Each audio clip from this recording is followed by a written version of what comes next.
क्या हालचाल सबके भैया। आज हम देखेंगे तारक मेहता का उल्टा चश्मा शो के कुछ ऐसे सीन्स जिनमें लॉजिक की दूर दूर तक कोई नहीं है बात, और कभी कभी जबरदस्ती ही अपने सीन्स और एपिसोड बनाने के लिए ये कर देते हैं अपने झल्ले दिमाग से नॉनसेंस खुराफात। तो चलो भाई बिना के देरी करते हैं इस वीडियो की शुरुआत।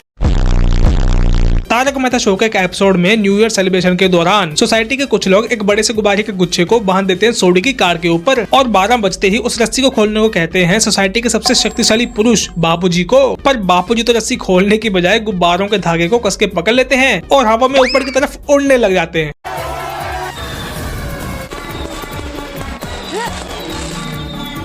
पर ट्विस्ट यहाँ पे ये होता है कि बापूजी सीधे ही ऊपर नहीं चले जाते हैं, ये तो बस 10-12 फीट की ऊंचाई पर जाके अटक लटक जाते हैं। पर जब टेंशन के मारे सभी लोग इनको नीचे आने के लिए कहते हैं तो बापूजी खुशी के मारे सबको ये बोलते हैं, बहुत मजा आ रहा है। अच्छा। जब सभी लोग बापूजी को बचाने के लिए अपनी अपनी राय दे रहे होते हैं तो उसी बीच जेठालाल अपने तूफानी दिमाग से ये आइडिया देता है, दोनों हाथों से सब बलून को ऐसे खींचिए और नीचे आ जाइए बापूजी।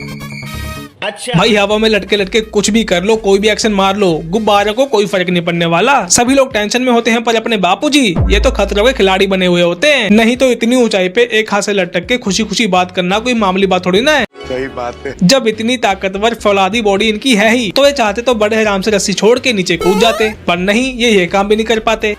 और तो और ये इतने सारे लोग अपने इतने सारे दिमाग लगा के भी किसी न किसी तरीके से इनको बचा नहीं पाते। अगर इनमें से कोई भी गाड़ी पे चढ़ के बापूजी को पकड़ के खींच लेता तो बापूजी बच जाते, पर नहीं इनमें से कोई ये भी काम नहीं कर पाया। बताओ, अगर ये सारे लोग नीचे कोई चद्दर पकड़ के बापूजी को कूदने को कहते तो भी वो बच जाते, या फिर अगर ये लोग किसी तरीके से गुब्बारों को ही फोड़ देते तो भी बापूजी बड़े आराम से बच जाते। पर नहीं ये लोग बस खड़े खड़े देखते हैं रहते हैं, और 1 घंटे तक बापूजी के इतने पास होने के बावजूद भी ये बापूजी को बचा नहीं पाते।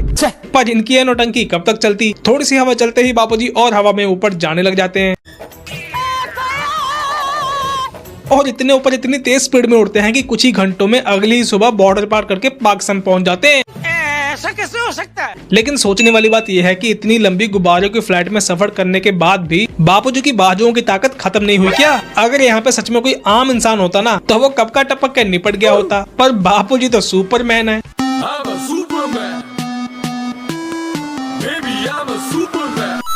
इनके एक एपिसोड में राजस्थान की एक नई फैमिली की एंट्री होनी होती है और वो गृह प्रवेश करने के लिए अपना बोरिया बिस्तर बांध के इनकी सोसाइटी में आते हैं, पर किस पे? अब अगर यहाँ पे कोई नॉर्मल फैमिली होती तो वो टैक्सी, टेम्पो, रिक्शा या ई रिक्शा पे आती, पर इनके लॉजिक के हिसाब से अगर फैमिली है राजस्थानी तो इनके लिए ऊंट की सवारी से अच्छा क्या हो सकता है भाई? सही बात है। ऊपर से इनका बहाना तो देखो कि इनकी गाड़ी खराब होगी तो उनको ऊंट की सवारी करनी पड़ी। हमारी टैक्सी रास्ते में बिगड़ गई, ऊंट आते दिखे, वो कुछ शूटिंग करके आ रहे थे। नहीं कुछ जबरदस्ती थी क्या? क्या पूरे शहर में पूरी सड़क पे गाड़ियां ही खत्म हो गई थी क्या, जो आपको इतनी तकलीफ करके अपनी तशरीफ को ऊंट के ऊपर रख के आना पड़ा? बताओ। और वैसे भी ये ऊंट सवारी वाले नहीं थे, शूटिंग वाले थे, पर इन्होंने जबरदस्ती राह चलते इनके मालिकों से निकाल ली अपनी रिश्तेदारी, और जो यात्रा मिनटों में हो जानी थी उसके लिए स्लोली धीमे धीमे चल के की इन्होंने ऊंट की सवारी। ये मारे मामा के भांजे के साले के बहनों के गांव जैसलमेर के भी निकले। बेटा इतने दिनों बाद तुमसे बात करके बहुत अच्छा लगा। ऐसा लग रहा है जैसे तुम मेरे सामने ही बैठी हो बेटा। मुझे भी। टेक्नोलॉजी के मामले में भी ये कुछ भी दिखा दे रहे हैं। ये कौन सा फोन है जिसपे वीडियो कॉल तो हो रही है लेकिन इसका फ्रंट कैमरा ही नहीं है? पता नहीं। इन डिस्प्ले फिंगरप्रिंट सेंसर तो देखा है, लेकिन इतने से सस्ते से फोन में ये इन डिस्प्ले कैमरा कहां से आ गया, वो भी इतनी हाई क्वालिटी के साथ? कैमरा ना होते हुए भी जिस HD क्वालिटी में इस छोटे से फोन की छोटी सी स्क्रीन पे जो वीडियो कॉल चल रही है ना, इसको देख के बड़े बड़े महंगे एंड्रॉइड फोन्स भी शर्म के मारे शर्मिंदा हो गए हैं। तो मैं क्या अपनी जॉब छोड़ दूं? दुनिया की सबसे लकी औरत तो ये है। क्यों?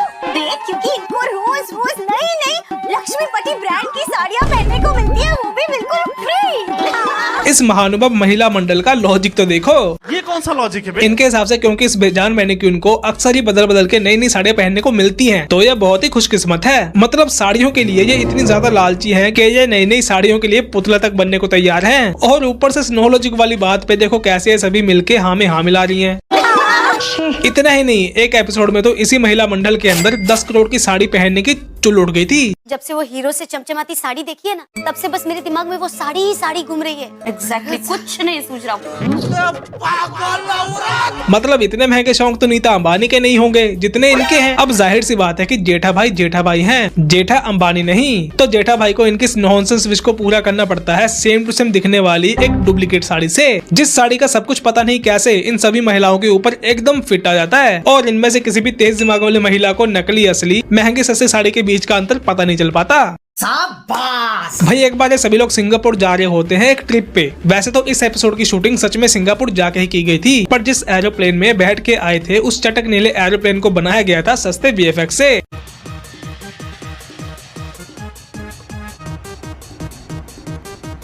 वैसे तो उनकी पूरी ट्रिप थी 5 स्टार, पर इनके VFX और एनिमेशन होते हैं 1 स्टार। अच्छा बात नहीं है।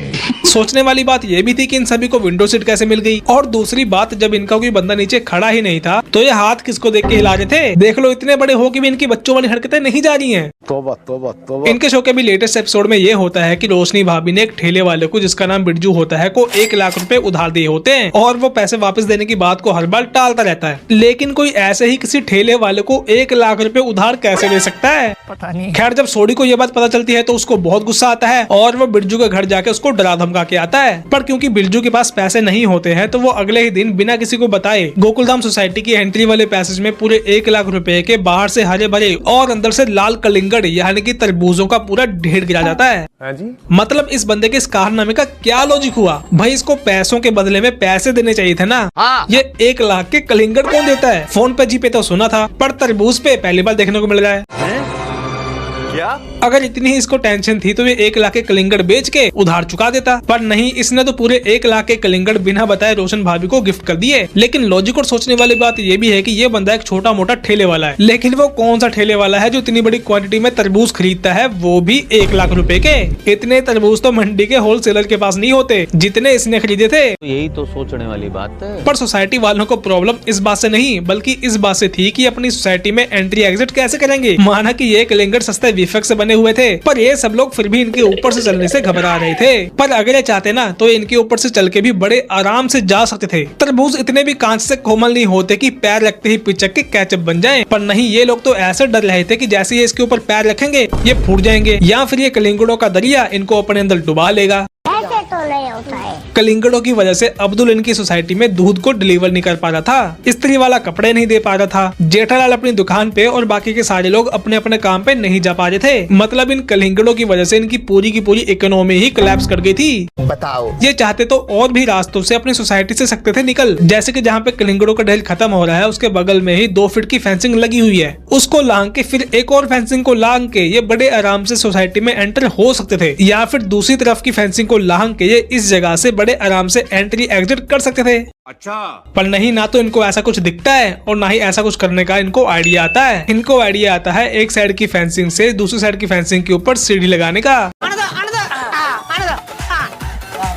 आराम से शांति से। देखा, आसान काम तो इनको करना ही नहीं है। प्रॉब्लम का सलूशन करने के चक्कर में ये कुछ भी नो लॉजिक सा कर देते हैं।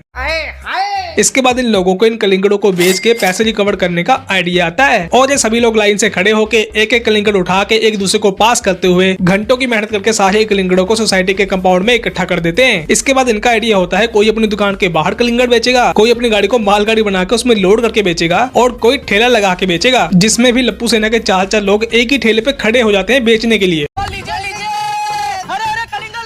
अगर ये 4 लोग अलग अलग ठेलों और अलग अलग लोकेशन पे बेचते ना तो इनके कलिंगड़ ज्यादा भी बिक जाते और जल्दी भी बिक जाते। पर नहीं, दिमाग तो इनको लगाना ही नहीं है। हाँ जी? इतने बड़े हो जाने के बाद भी लप्पू सेना का दिमाग अभी तक विकसित नहीं हुआ है। इनको इतना भी नहीं पता था कि ठेले पे सामान बेचने के लिए BMC से परमिशन लेनी पड़ती है। म्युनिसिपालिटी का परमिशन लगता है ठेला लगाने को। और ऐसा ही कुछ सोडी के साथ भी होता है। वो भाई साहब अपनी गाड़ी को मालगाड़ी बना के रोड पे जा ही रहे होते हैं कि ट्रैफिक पुलिस उसका भी चालान काट देती है। फाइन भरना पड़ेगा। भाई प्रॉफिट का तो पता नहीं, पहले ही दिन इनका बिजनेस लॉस में चला गया। तो चलो भी आज के लिए इतना वीडियो चलिए तो लाइक करना, शेयर करना, चैनल को सब्सक्राइब करना और हाइप पॉइंट्स देना। और अगर आप इसका सेकंड पार्ट चाहते हैं तो कमेंट करना। अब हम मिलेंगे अगले वीडियो में।